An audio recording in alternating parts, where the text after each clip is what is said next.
in a new company, that's like the best advice I can give to you. I gotta admit, I really struggle with imposter syndrome. Hiring is to me like the most stressful process. We were too ambitious. We wanted to take on everything. We felt invincible. Hello. Welcome back to the Good Soup podcast. I'm Polina, and now it's March.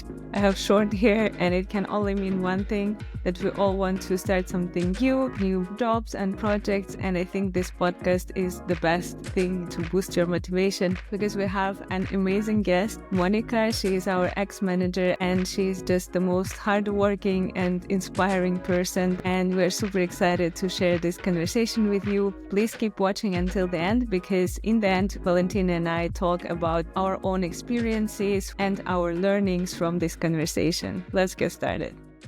For the intro, I wanted to actually say thank you, Monika, not only for joining, but also for getting us together. You were actually the one who hired both of us, and that's how we know each other, and that's how we started a company. Like, it's just so crazy to realize that, like, you interviewed both of us at some point, and now we have a company together. So that's thanks to you. Thank you. I mean, I saw the potential. No, really, I'm so happy to see that two of my former team members are doing this new company together. That's so inspiring. Yeah, and you are our first guest for the podcast. We thought that we will do this podcast for marketing leaders, for like maybe marketing experts in general, to learn about how to generally build your career. I think that's one of the questions that a lot of marketers have right now. Not only how to do better marketing, but generally like how do you, in this economy and in this state of the world, even navigate your career. And I think that would be one of the first questions to you. Maybe you can just first introduce yourself, and then we'll dive into your career. Yes, love to. So my name is Monika. Currently, I'm the director of growth at meinUnterricht, an educational company that also belongs to the Klett Group. It's also known as being a huge publisher here in Germany for school books. And also in my free time, I'm a lecturer at a university here in Berlin, focusing on topics like e-business, marketing, and strategic management. And yeah, I guess that's it for now. And then you will get to know me better in the next few minutes. Nice, that's perfect. Right now, as you said, like you are a director of growth and marketing. Tell us your background. How did you get to that point, maybe from the beginning of your career? So I actually started out in sales. I was a sales representative in the beginning, so full cycle sales, doing everything from cold acquisition, cold calling, to getting contracts in. And I did sales in a marketing agency, so I always had like touch points with both areas. And at some point, I just realized it's really nice selling like services, marketing services, like similar to what you're doing, to B2Bs.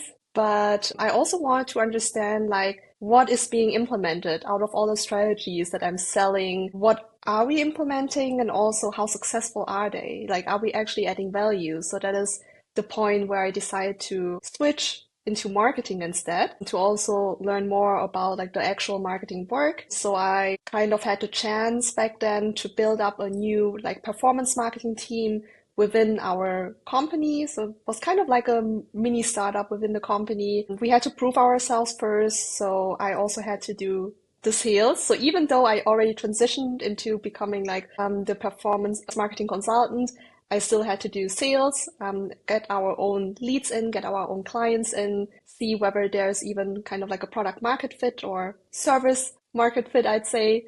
And then once it was proven, took over the team in a nutshell. That was your like first sales/marketing experience. You basically grew in the company, right?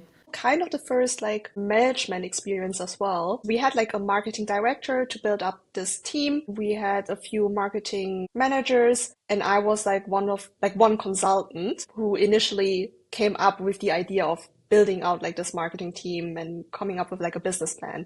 So it was my idea, but of course I didn't have like the knowledge to just lead a team. How I got into marketing was by reading a book about Google Ads. I had 1 month to read a book. I know it sounds ridiculous.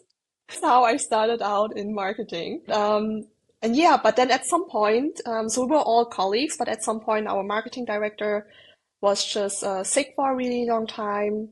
So that's why I naturally just, I guess that's my persona. I just like to take things over because I really want to prove that this team is adding value to the company. So I want to push us forward, took over kind of like the project management, client management and whatnot. And then I realized, okay, I'm basically already doing kind of the management work or what a manager would be doing. And then I asked to be promoted. That's That's how it genius. happened. I love Yeah. that. But how was it for you transitioning from being a consultant to then actually getting that promotion, being like, oh, okay, now I have to manage people? Because I can imagine that managing Mm, people can be very different than just doing your regular tasks. absolutely. It was tough, but at the same time, it wasn't as tough because even though I wasn't like the official lead yet, I feel like I always, like everyone already turned to me from the get-go because I was kind of doing like this project management stuff. So whenever there were challenges going on, whenever we had troubles with clients, everyone naturally turned to me and I would solve it. So luckily, they kind of looked at me as if I was already being their lead, even though I wasn't. But of course, once I became like the disciplinary lead, dynamics changed, right? Because we were all colleagues, we were all kind of on the same level. And suddenly I had to give like feedback, maybe also critical feedback, constructive feedback, which was really awkward to me in the beginning. And I guess I just read like tons of books back then. There was one team lead that I really looked up to, so I asked him for advice. So I just actually asked for a bunch of feedback, also within the team. Like, and I feel like that is why I'm leading the way I'm leading right now is because I constantly ask for feedback to learn how I can improve and to learn how to be a better lead, basically. So this idea of like behaving like you're already in that position actually works, right? Like you just Yeah. put yourself there already and then it just happened. No, that's super interesting Yeah. because I think a lot of people they struggle with like how do I become a manager without getting the manager experience, right? So for example, if you apply for the role and you don't have experience yet, then everyone looks at you and you're like, but you don't have Mm. experience, how are you going to manage? So what would be your advice for someone who would like to become a manager, for example? Yeah. So even if you were never formally a manager before, I feel like there are ways where you can prove that you have done things that are similar to what a manager would do. Like I said also earlier, anything that is project management related, stakeholder management, if you can kind of showcase that you have experience in those areas, then that's a huge part of being a manager already. Because I feel like a lot of like marketing people think there's only one way to grow, not just marketing, but like you are an IC first, and then at some point you will become a manager. But that's not the only way. So you can also continue being an IC. Maybe you don't want to have all of that responsibility of kind of leading a team, but that doesn't mean that you're not being a mentor. Like even if you're an IC, a senior IC, you can still mentor other people. And that's actually pretty much the same as being a manager, just that you don't have to be responsible for like feedback talks or career progression. But other than that, I think it's pretty similar. So there are other ways how you can get that knowledge without being exposed to it immediately. You're also mentioning books, like books were the thing that helped you get Yes. into marketing and you formed yourself and your knowledge with books. Are there any books that you think still hold up today that people that are trying to grow their marketing career should read? Now you got me. I think the past few years, I'm mostly focusing when it comes to books on like leadership books, or feedback related books, go to market books, but not so much on marketing, just because I always prefer to look up marketing trends online. I feel like I know there are good books out there, I'm pretty sure, but once a book comes out, it probably took quite a few months or even years for it to come out. And by then, probably new trends came up already because marketing is just so fast paced.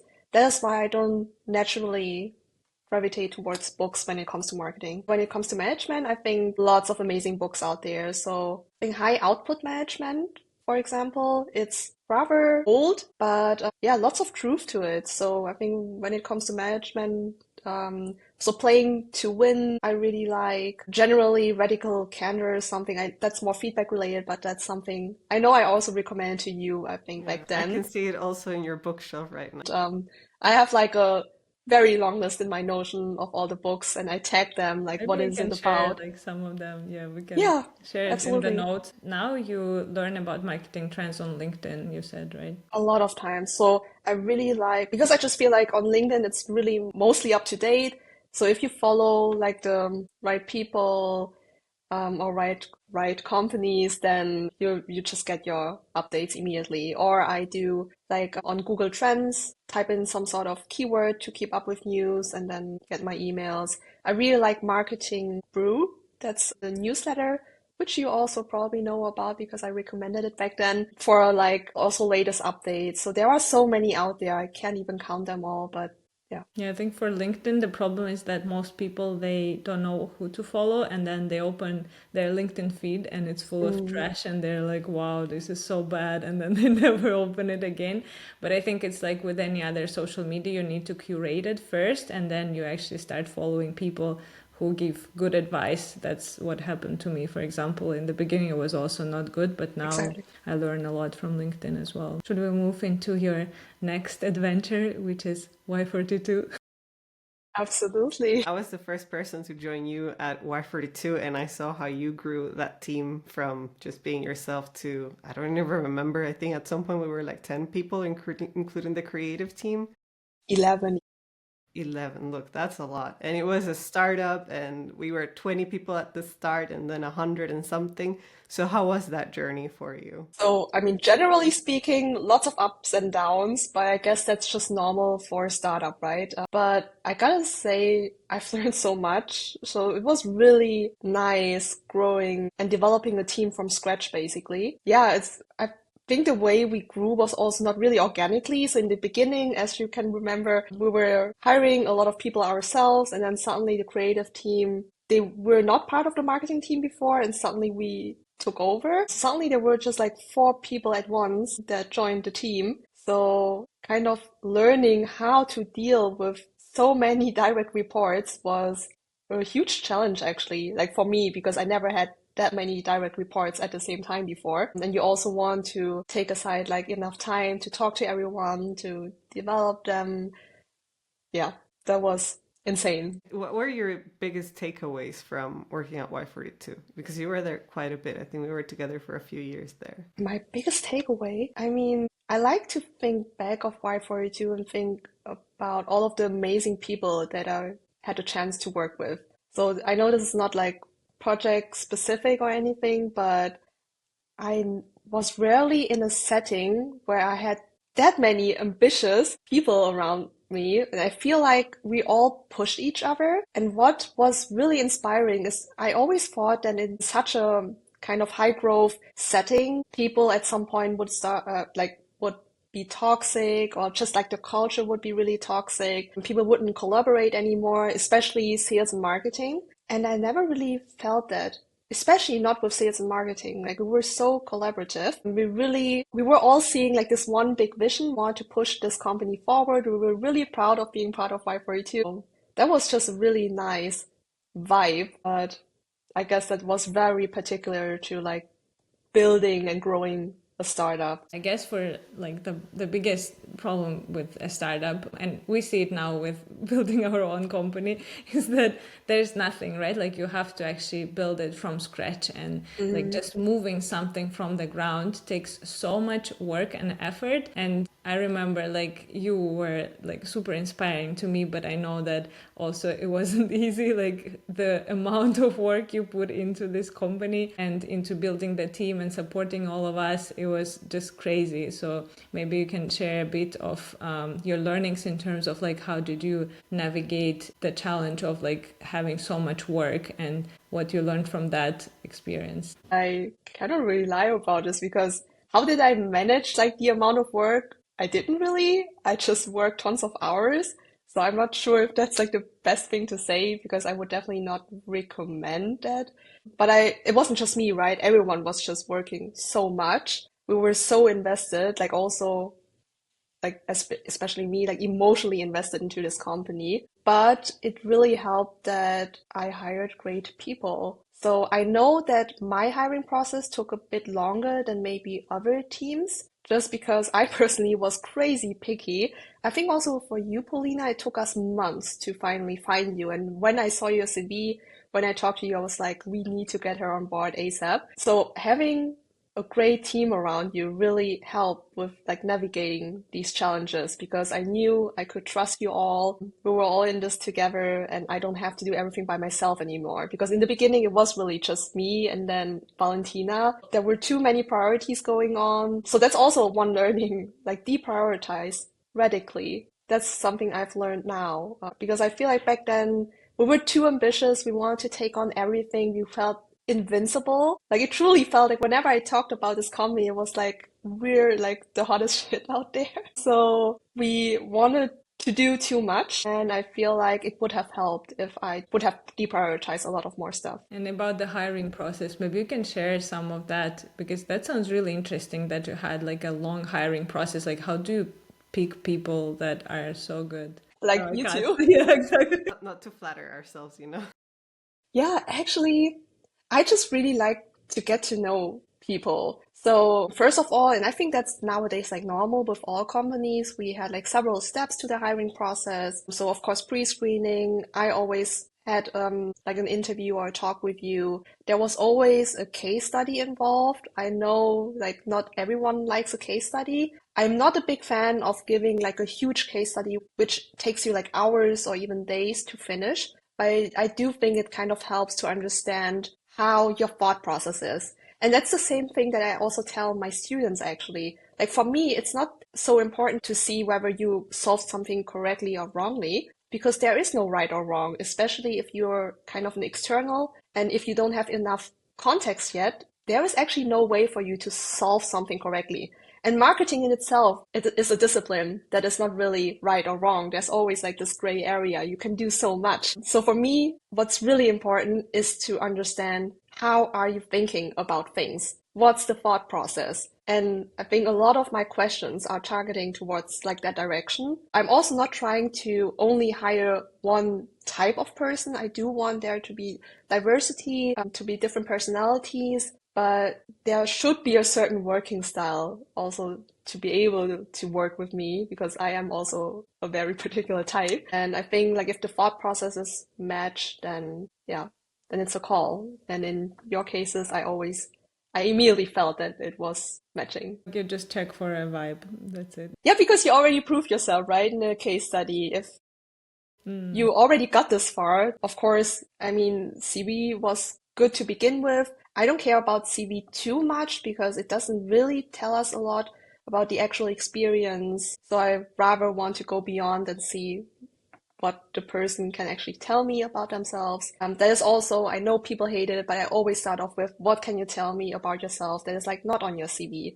But it really helps, like reading between the lines, seeing how people present themselves, and then also giving them the chance to go deep and talk about their experiences. You hire a lot of people for your current company as well, right? So you have a lot of experience in that, and it's not easy. No, hiring is to me like the most stressful process Yeah. because you also want to dedicate a lot of time and mental space to get to know people. Like I just don't want to go in there and kind of get it over with. I truly want to understand what that person is like. So for me, it's always challenging. Do you feel though that now it's easier to find people than it was a few years ago after so many layoffs and all the economic problems in the world at the moment? I feel like it's more difficult, honestly. And I wonder why. Yeah, because I also expected it to be easier. But then again, I mean, in our case, we always need someone who can also speak German because all of our websites, all of our communication is in German. So that, of course,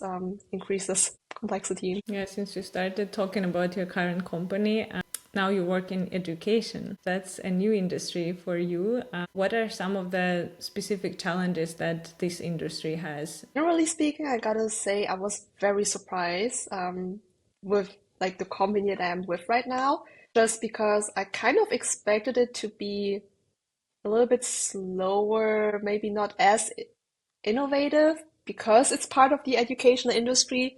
And we all know about the educational system in Germany. It's kind of like slow and outdated, unfortunately. A lot of challenges that teachers and schools are being faced with. So I thought a company in that industry would maybe be similar, but luckily I was proven wrong. So the company I'm with, they're super innovative, like really, I can only recommend it. It's the nicest workplace I've ever been in, I gotta say. So that in itself is already like a huge difference to where I've worked before. But then when it comes to the industry itself, I mean, it's the educational sector. So we're not selling to like businesses as compared to like Y42. With businesses, there are, of course, other ways to sell, especially like to startups. It's much easier, much quicker. You have like a low sales velocity. But in our case, because we're dealing, for example, with schools, it involves several steps because maybe we need to talk to external stakeholders that need to approve the budget. But it's also at the same time very rewarding because it feels like now that we're supporting the educational sector, it's like we're really adding value because we know teachers and schools have so many challenges and we're here to really support them. Like yeah, it's just a really nice and rewarding feeling to be in such a industry. Does it help for you that you also teach yourself at the university? Do you feel like these two experiences correlate somehow? I thought so, but actually no. So, I mean, it does correlate in a sense that I feel like I'm passionate about education right now. Otherwise, I wouldn't have started teaching at a university. So taking that passion also into like my actual work, that's really nice. So like I can live that passion everywhere. But it's very different because our main audience is like teachers and schools. And as a lecturer myself, I'm kind of the audience, but I don't need our product because our product is not for universities. So in that sense, it doesn't really help. We can give some context of like what does the product do? Yeah, sure. So meinUnterricht is basically a platform for educators, teachers in schools, and it's there to help them with their lesson preparation. So initially, the product was kind of like an online library. So in Germany, there are a lot of publishers like for educational stuff that we were able to kind of consolidate on that platform. So teachers can go onto the platform, look up whatever topic they need. So let's say I'm in grade 6 and I want to find a document about a certain topic in the subject, then they can filter it out and get it from the platform. And now we're also offering courses. So even going one step, it's not just lesson preparation anymore, but now teachers can also really develop themselves. So doing courses to get like certificates, for example, how to talk to parents or how to deal with your students in certain settings or how to have a growth mindset as a teacher. So we really want to become like the supporting partner for all teachers and educators in the German speaking area. I think that is, I think, really interesting is that after so many different experiences, I remember you joined this company and you said this is like the best environment I've ever worked at. And I think this is also a dream for many marketers to finally find the one. It's like almost like when you marry a person and you're like, wow, this is the one. I finally got them. Maybe some tips or like also maybe green flags that you saw in this company that helped you realize that, yes, this is going to be a really good environment for me. How do you find that? Yeah, I was also struggling with that in the beginning. I think first things first, and that's probably nothing new to you, but like try to understand what you value and where you actually want to get yourself into. So I know lots of people are saying like, oh, this is like my passion. I want to find something I'm passionate about. But then others again think it's just talk. But actually, I truly believed in that. Like I wanted to feel passionate about the topic. Otherwise, I cannot do marketing. So that is something that is very basic. And then the next step, so how I discovered that this company would be a great fit is it was really during the interview phase when I talked to our managing director, who's also like my direct manager right now. So many green flags. When he, of course, as a managing director or founder, you probably know how to sell your company. But what really was different from all the others that I talked to, he started asking me very different questions that just made me realize he's genuinely interested in my background. So for example, in an interview, people of course would ask like, I don't know, what did you do in marketing? Is there any specific project? Can you provide any numbers? Of course, that's also important to ask.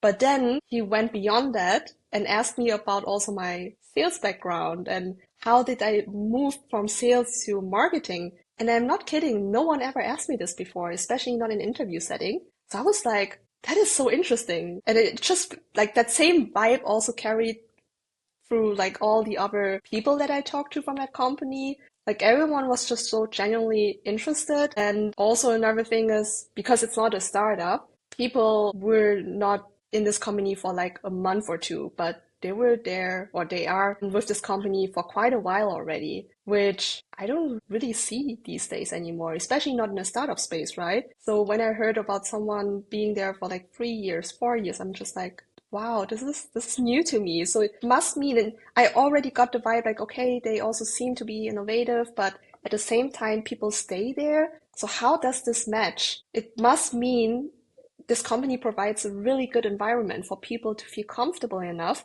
to stay for this long. It's a really nice one. I love that. And this company actually returned to sales. Do you think that your manager was asking you about sales and marketing because Yeah. he envisioned this move for you in the future? I think so. I didn't actually ask them about it, but it kind of makes sense because when I joined, obviously I was completely focused of being like the head of marketing, really prove myself, optimizing things, rolling out projects. And then at some point, he asked me whether I could support with some sales projects. And I was like, yeah, absolutely. So I started doing that. And then there was like this big question, where do you see yourself like a few years down the road? So I had to come up with like my IDP, individual development plan. And that is where I really started thinking about like, what do I actually want? Because I always envisioned myself to be like a CMO someday or like being in this marketing only path. And then I realized, wait, but I come from sales. For the past few months, I supported sales projects. And then also all of my mentors are revenue or growth leaders. So no one is purely like marketing focused. They are all marketing and sales. So I was like, wait, is this maybe I subconsciously started going down this path. Once I finished this IDP, I realized, oh, actually, I want to go down this path. Told him so. And then here I am, being the director of growth. Now that you have sales and marketing together, and you said before that at Y42 you felt like sales and marketing got along well, I feel like you're an outlier because I feel like a lot of people don't get that experience of sales and marketing working well together. So, what would your advice be for people to get to that point where sales and marketing can actually do their job in communion and do things together? So I think there are several things to this. First of all, marketing needs to position itself. Like we should understand that marketing is not just a supporting function. Like those days are long gone. We're not here to just come up with sales collateral or design things. We can actually add value. Like if we do proper work, it's beneficial for all of us. So I think kind of like this positioning, making sure that sales understand that we're like on the same level to also kind of gain respect is definitely needed to have like this collaboration going on. And then also another thing is really it all comes down to communication again, really communicating with sales a lot, making sure that they understand we're not like your enemy. It like if you remember back then, in the beginning we were kind of like focusing on generating leads, on the amount of leads. And at some point I changed that. I was like, actually, just because we're getting leads in, because honestly speaking, any like good marketeer out there could generate leads if they wanted to. But the quality of leads is what's more important. And for the companies, what really helped is I always zoomed out and was thinking from like a company perspective. Does it really help the company? So if we generate leads, does it help the company? Not necessarily, only if we generate high quality leads. And if you can kind of prove that you're actually on the same page with sales, that you're not adding more work for them just because you want to hit your numbers, but that you're actually helping them hit their goals, then I think it's natural that both teams would want to collaborate because then you're on the same page and you're all working towards one goal, which is, I guess, revenue generation. So yeah, and I feel like I discuss that a lot. At whatever company I'm with, I always talk about these things and be like, I'm your partner. Like, we're on the same page. And then luckily I was always in the state where we all collaborated. Nice. I mean, you've been lucky then, but I guess it also is a Yeah. testament to the effort that you put into building those relationships with people. And speaking then of proving yourself, I think like the main thing that we marketers need to do to prove ourselves is to prove that our efforts are generating ROI for the company. Have you ever struggled with that in any of the companies that you've been at, and how have you navigated that? Yeah, I gotta admit, I didn't really struggle with it because I come from performance marketing, right? So with performance marketing, it's fairly easy to prove like how much did I spend and how much did we get in. But I think, and also that's like an advice I would like to give, for example, content marketing managers who maybe struggle with that is still find a way to prove outcomes. If you remember, I really like to say like outcome versus output. And I feel like a lot of times, especially like back in the days, marketing teams were focusing on output. So for example, in content or maybe even SEO, okay, if I create like 5 blog articles per month, then I hit my goal and everything's fine. But then because they never really followed up on like the actual outcomes of it, that is why maybe it was difficult to get the buy-in at some point. If you deal with it that way, you never really learn to think from like an outcome perspective. So also now with my teams, of course, we have like a performance marketing manager, but then we also have someone who's working on emails. But what I really love to do with all of my teams is regularly talk about like really the outcomes. So of course it's nice that we're increasing traffic, but then how does it translate? Does the traffic help us getting like new customers in? How does it help? And then just also to help them think about it more often and not just think about like, oh, I need to deliver like another piece of content. Even if it's kind of difficult to measure from the get-go, find a way still to measure it because some data is always available. Set up like a proper hypothesis, like how can we profit from this? Even though you don't have data yet, that can also be the case, but there's always the opportunity to set up a hypothesis or some sort of assumption and some sort of like hypothesized goal. And then if you manage this expectation with your boss and they can see the value in this, then I always got the goal to test it out. And maybe I'm proven wrong. Maybe it was a fail after all, but then we've learned from it. So I also see fails as something very positive because then we know what not to do. And I feel like this builds and creates a lot of trust with my managers always. Yeah, no, that's true. Yeah, I think in our experience, I guess the main problem is tracking, right? Because you cannot track everything. And I think we work with some people, some of our clients who just know this idea. They believe in this idea that if you produce content, then at some point it will like bring the results and then they can like stay there for long enough to see the results. But if someone is not convinced, then I find it really challenging to also just tell them, wait, trust the process, right? Have you ever worked with a manager or maybe like a CEO who didn't know much about marketing, and how then did you talk to them, and did you have to educate them? How did you approach this kind of situation? Yeah, I definitely had these occasions. And yes, I did have to educate them. But honestly speaking, sometimes education also doesn't help. So there's only so much you can educate them about.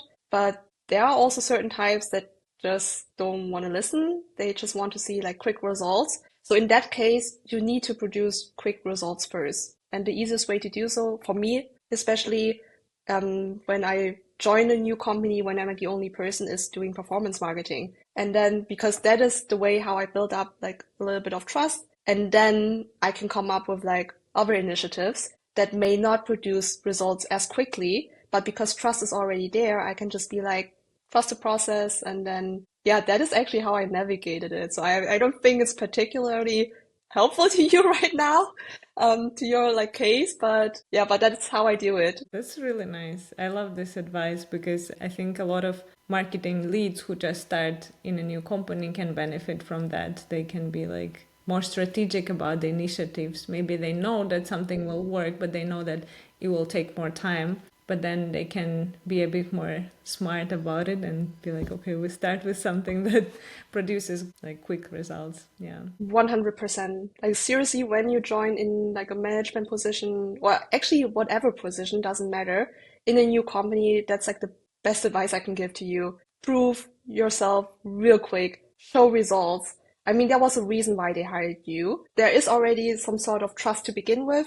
Prove them that they're right, and then everything else is will just come naturally. And I've read about it so much that someone like a marketeer joins a new company and then they do like a relaunch, or we want a new logo or a new design, which is all nice, but those are huge projects with lots of investment going on, with lots of like also time resources going in, that doesn't immediately produce results. And that is not what you want, especially not like in the first few months, I'd say. Yes, that's very smart. I love that. And in terms of the market volatility, I know that like for many people right now, it's also scary to lose their jobs, right? And yeah, like it's just stressful that you always feel like not only managers, I guess both managers and people who just work in marketing, and I guess in many other teams as well, they feel like they can be fired or laid off anytime. What would be your advice to managing this kind of stress? Like, do you ever feel like you might be fired, or like do you have this kind of fears and thoughts, and how do you deal with them? So I personally do not really fear of being fired because I'm pretty confident in my skill set. It wasn't always like this. Like, I gotta admit, I really struggle with imposter syndrome. I still do, but it got better. But then again, I try to remind myself like there was a reason why all of these companies hired you, why you were promoted. And I think that's also the very same advice I give to my team members. So if they ever fear of maybe being fired, or not actually being fired, but maybe facing a layoff, because that's something we cannot really control, then I just tell them, like, why would you worry about it? Because if I hired you, it means you were very skillful, and I totally believe in you. Like, I really believe in my people. So if there's a layoff going on, I would also happily introduce them to my network. And I heard, at least from a few people, that this kind of mindset really helped, because I'm not scared of being laid off, like really never. Because I'm just telling myself, like, even if I'm being laid off, like some other opportunity will pop up, and it was just meant to be. I know this isn't for everyone, but I try to keep a positive attitude about it. Otherwise, I would go back into like this imposter syndrome cycle and it would just never stop. So I kind of need to make myself believe in it. What do you think helped you get that confidence and that new mindset? Like, how did you shift from that imposter syndrome to being like, no, I am good at what I do and I will be able to survive and thrive again? I wish I could kind of like provide a tool or something, but honestly, I just kind of tell myself that every day. It sounds so like stupid actually, but yeah, that is all. So whenever I'm faced with a challenge, I try not to take it as seriously anymore. And I'm just like, okay, it's happening right now, but there's only so much I can do, and either I can solve it or I'm not solving it, and then something else will happen. But I mean, well, it's not going down just because I cannot solve a problem. And I feel like back in the days, I always felt responsible for everything. And if I do not manage to do something, then all team members will lose their jobs and the company will fail. And I don't know why I thought of, like, it's also ridiculous that I thought I was this important, because no one is that important to a company. But for some reason, I just pressured myself. And I actually learned kind of from Polina, to be honest, because Polina was always so chill. I really admired that. I remember back at Y42, I mean, you were also a very hard worker, right? Like, don't get me wrong. But when work was done, like, for example, when we met up afterward, and I know sometimes maybe certain team members or Valentina and I would talk about this and that, and Polina would just be like, why do you worry about it? Like, it's just work. And I thought it was amazing. I'm like, yeah, you're right. Like, why are we so emotional about things? So yeah, maybe we all need to tell other people that it's just work, and then it will spread and everyone will feel more relaxed. So thank you, Polina. Thank you. I don't remember that, but good to know. I do I- remember. I yeah? do remember. You were the kind of person that would leave work at work. And we were the kind of people Yeah. that would go home and still talk about work. Like, we would message each other and still discuss and emotionally be invested in what was happening. And you would be like, Okay, goodbye. See you tomorrow. And you continue with life. Yeah, it was definitely coming from experience of burnout for sure. Because once you experience burnout, I think you know that it's just not worth it. And then your mindset shifts and you're like, if I do that, that's gonna make it worse for everyone. So why would you stress out? So yeah, that definitely helps. Exactly. Like I never experienced burnout, but I feel like it's like in certain stages I just felt very tired. So maybe kind of like beginning stages. And that is also when I realized like I cannot be this emotionally involved. And also if I constantly fear that something's going to happen, that's just not the way to go. That wasn't healthy for myself, not like mentally, but also not physically. So that is why I started kind of telling myself like, you need to make the cut. And if you tell yourself something like very often, I guess you believe in it at some point. So the wisdom you acquire with age and experience. Yeah. No, it's true. It just proved to yourself that, like, I was hired so many times, I might as well find another job. It's going to happen. And you network as well quite a bit. Does it also help to build your confidence that I have a expanded network? That means that if even like in the worst case, I will be able to find a job. Percent. And that's like the biggest advice I can give to any marketeer out there or anyone actually who works. Go out and network. I know it's like maybe you have other things to do after work, you're tired. I'm also tired and I'm an introvert. So social settings do eat up a lot of my energy.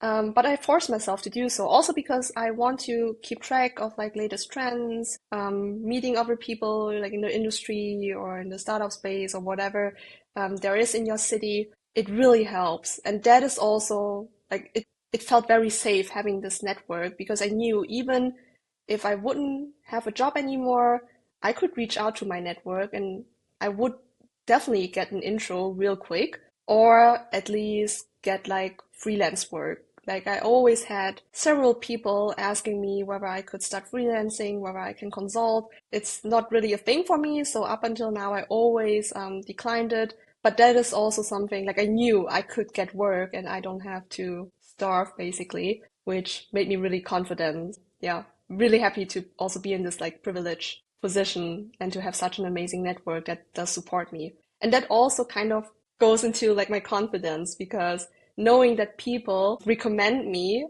also former colleagues that maybe I haven't seen in like 7 years, they would recommend me for like speaking opportunities or events. And I'm just like, that's amazing. Like I must have left some sort of impression with my work for people to still think about me. And that really started driving my confidence. You have a stellar reputation. I think everyone who Yeah. worked with you always said, wow, she's so good. Thank you. Do you think that's a marker for success then, building the relationships that you manage to build in the companies that you go to? Yes, absolutely.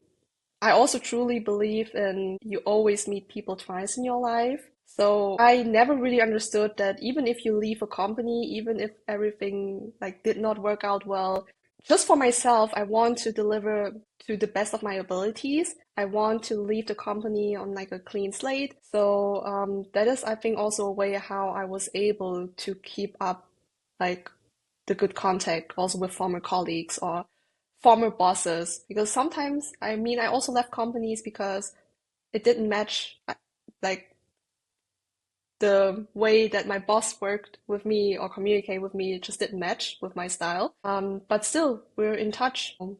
I feel like that's very important. That's a great advice. I love that. Just because we have a few minutes left, I'm also curious about how did you get a job at university? Because I think some marketers might have this ambition of teaching as well. And that is definitely not something that will make you rich, but that you probably do as a passion project, right? So maybe Yes. what is your motivation for it and how did you get started with it as well? Yeah, absolutely. So my motivation is actually coming from my own experience. So back then I attended university for my master's degree, had like all of these marketing courses, but they were very theoretical. And honestly speaking, after university, I hated marketing so much. And I was just like, what kind of person goes into marketing? I'm not even kidding. But then I joined this marketing agency. And that was the first time that I truly started understanding what marketing is and that it's not just like ads and being creative or design. But it's so much more. Like we had SEO, which I've never heard before. SEA I did hear about, but like also conversion rate optimization, UX, UI, that stuff. Never heard about it before. So that was kind of like the time when I told myself if I ever had the chance to kind of show students what marketing actually means, what it really entails, I will seize that opportunity and give them as much kind of like practical knowledge as possible. So there was kind of like a time back in the days when I had like these speaking opportunities at universities. And then at this particular university, the professor asked me if I was interested in also teaching at some point, if there's like a free spot. I was like, okay, absolutely, if you believe I could do that. It took a few years, like I think 3, until she really got in touch with me again. And then she offered me that position kind of like right away. She was like, hey, someone's leaving. Would you be interested in teaching those students? And I said yes right away. So ever since I am teaching, it's really amazing. But I feel like this is also not like the regular way how you would get into a teaching position. So usually you can just look up open positions at universities actually. Especially on LinkedIn, they always post like almost every semester, there's a post about, hey, we're looking for additional lecturers. And I feel like a lot of people don't know about it because it always sounds so grand, like, oh, you're teaching at a university.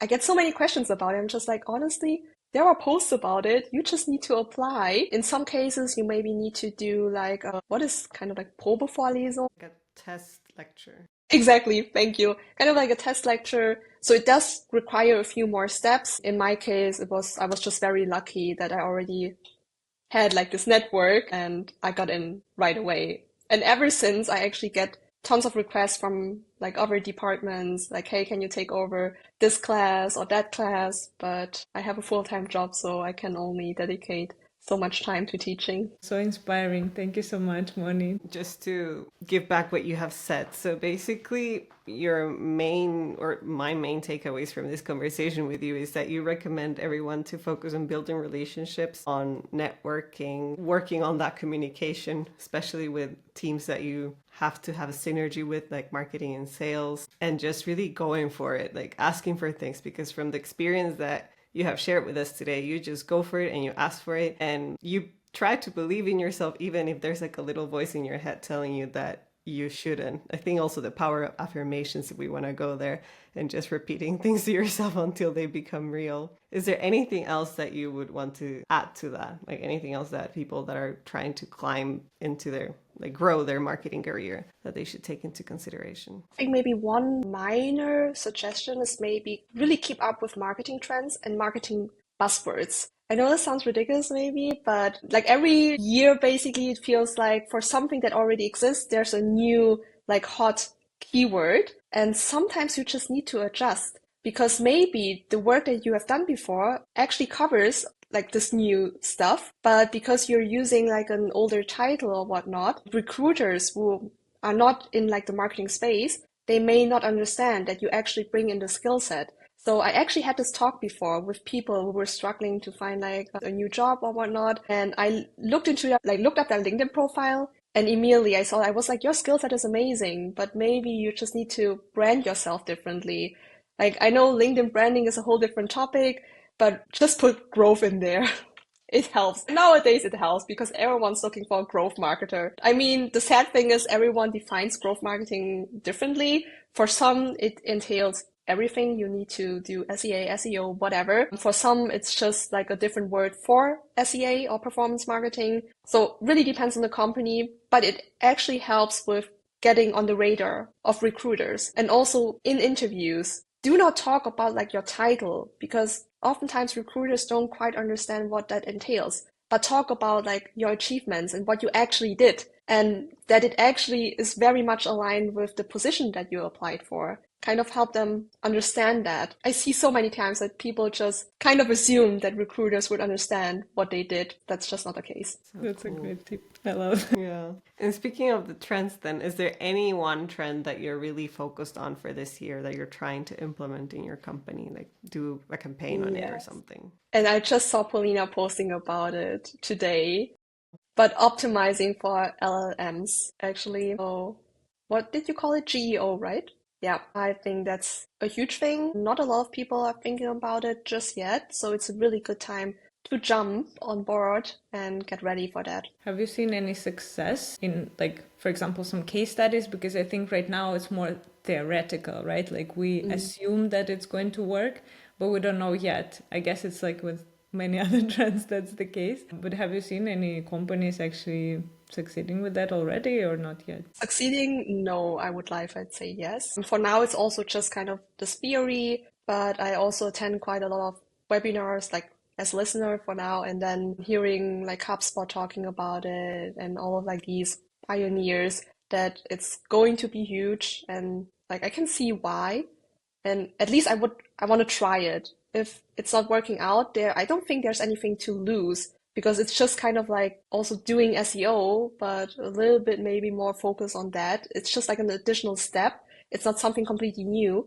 So might as well. It's not going to hurt. Yes, completely agree. That's exactly what I wrote. So I'm glad you are confirming that. Thank you so much, Moni. It was such an inspiring and fun conversation. And yeah, if one day we have to go back and work for a company, I wish we have a manager like you or maybe you.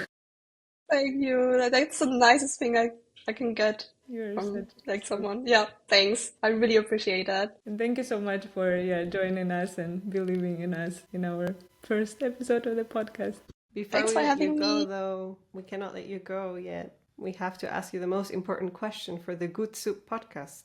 What is your favorite soup? Yes, good one. So I love soups in general. I'd say if I had to choose one, probably Vietnamese soups like pho. I think everyone knows pho, so Nice. I would go for pho. It's a good soup.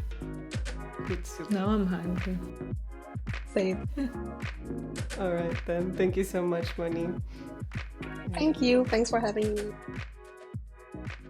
What did you learn from this conversation with our favorite marketer? I think it's what I said at the end of the conversation, which is basically the importance of building relationships. I think that's just a reminder for myself that I need to put myself out there more and build a network. My network is very small. I am very shy and I don't like talking to people because I'm scared. Yeah.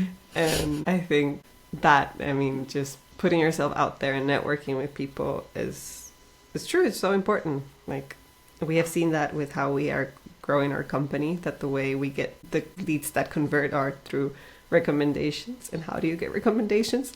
Through building a network. So there's just no way out of it. That's just the way to grow. It just sounds so scary. Like, I remember when I just started my career in marketing, I was so scared of this word networking. I would just feel so uncomfortable just hearing this word. But then I realized that you can have fun. Like, if you find people that you like, you don't chase people that you don't like. And you also don't join companies that you don't like. Then networking is actually really pleasant because you don't force yourself to go and talk to people that are drowning your energy, that are not interesting for you. And then, for example, when I found this marketing group that I have right now, and I network very naturally because I actually want to know how they're doing. So I think that changed my perspective on networking quite a bit. But I can imagine that for some people who hear this advice, they can be like, oh my God, don't tell me that. Yeah. I think there's also like the image that I have when people say networking. I've never been to an event. That's why we have it in our goals for this year to go to an event together. If there's one thing I'm scared of this year is that, I want to make that goal to come into fruition, but I am terrified of it. Because like when I think of networking, I just imagine everyone in like their serious outfit in an event and just being like, oh, hello, I am so-and-so and I do this and that. And it's just, it just sounds horrible, terrifying. Ugh, I don't want to do it. And that's why I think I have to do it. You have more experience with the reality of going to events and it's not necessarily like that. Not at all, probably. But that's just what I think, like you have to come up to strangers and talk to them. And I think that's also one thing, like to demystify networking, you can also do it in a way that feels more natural. And an easy way to start networking is just using the platforms that you're in and chat with people, like in LinkedIn. The other day, a girl reached out and she was like, she reached out a few years ago for advice on something. And then she was like, hey, do you want to go for a coffee chat? Like, you can say no if you don't want to. And I was like, sorry, I'm not in Berlin, but we can do it when I'm in Berlin. But it's like, yeah, it's that easy. Like, I can just be like, you want to chat? But yeah, just, I think doing things behind a screen can be easier and less terrifying. And that's like the first step to networking before doing it in person. Yeah, and also coffee chats is such a good format for someone who doesn't want to go to events, because some of the events, they're exactly like you described. They're like, you come and everyone is so awkward, no one knows what to talk about, you don't know anyone, like it's just weird. Like the more you go, the more people you know, and then like once you know at least a few people at the event, then it's easier because you introduce each other, like it's more natural. But if you come to an event and you don't know a single person, it's tough. Like, I think even for extroverts, it's tough. But if you are not comfortable doing that and then you just invite people for coffee chats, then it's really nice because you just like talk to a friend basically and you get to know each other and that's it. The problem with that is that you will have to spend quite a bit of time because then you spend 1 or 2 hours for just one person. But I think it's worth it. It's actually my favorite format, just to go for coffee chats with people. But I think it's what you say, that you don't chase people that you don't like. So Exactly. you can see like the people that you like their vibe, they might even become a friend, you know, like you could even get something more than just a business connection out of them. You could gain a new friend. I had this session with a mentor a year ago, and she introduced me after the session to a few people. She sent, I think, 5 emails to different marketing people or someone who had their business. And I remember I procrastinated for like a month to write them. So she sent those intros and then I looked at them and I was like, they're so cool.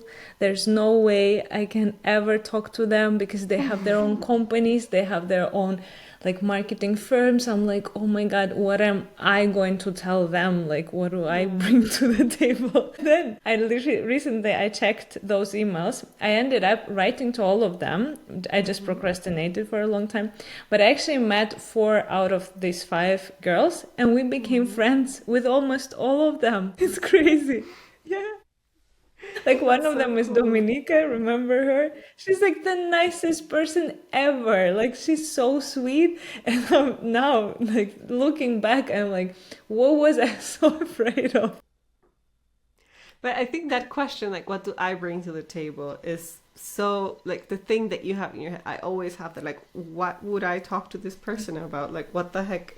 Like, why? Why would I talk to them? I'm wasting their time. And then it's like, you could just offer a good time. I think you could laugh together. You could have fun, maybe. Maybe you're a fun person. I don't know. Exactly.